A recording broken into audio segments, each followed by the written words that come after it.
The call to the honourable member for Reid. My question is to the Minister for Climate Change and Energy. How is the Albanese Labor government reducing the cost of energy for families and small businesses? What policies would lead to higher energy prices that the government has rejected?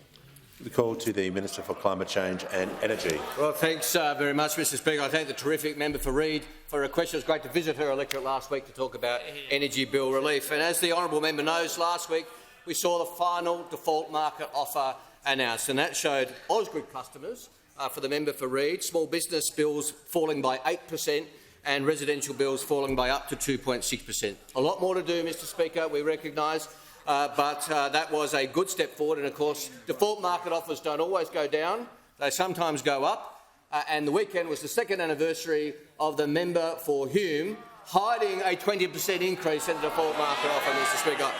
But also we are delivering $300 in bill relief to every single Australian who gets an electricity bill. No forms to fill out, no application, delivered directly to Australian households and working in concert with state schemes including Queensland's and Western Australia's. Now, Mr Speaker, the honourable member asked me also what policies would lead to higher electricity prices that the government has rejected. Now, we also last week saw the release of a report which confirmed what policies would put energy prices up, and that was a report by the CSIRO and AEMO called GenCost, which showed yet again that renewables are the cheapest form of energy and nuclear is the most expensive form of energy. It's a controversial point, Mr Speaker, controversial point. Not everyone agrees.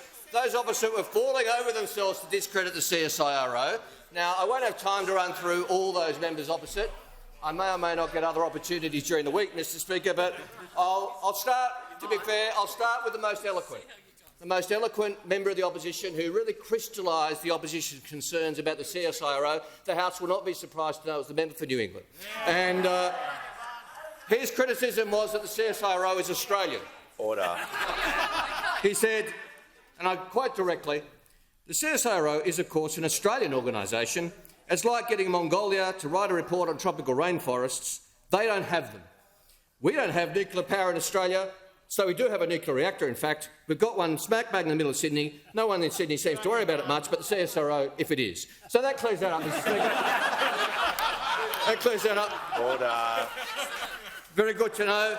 Members on my right. The member for Fairfax, not to be outdone, said, no, GenCost is about the cost of building, not about the cost of energy. So under Tetonomics, if it's expensive to build, it's okay, it's cheap to run. I'm glad he's not in charge of housing policy, Mr Speaker, because we'd be building multi-million-dollar mansions with cheap rent. That'd be his policy.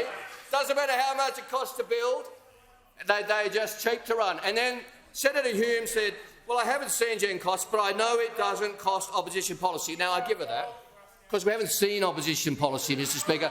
The previous government was all announcement, no delivery. These guys can't even get to an announcement, Mr Speaker.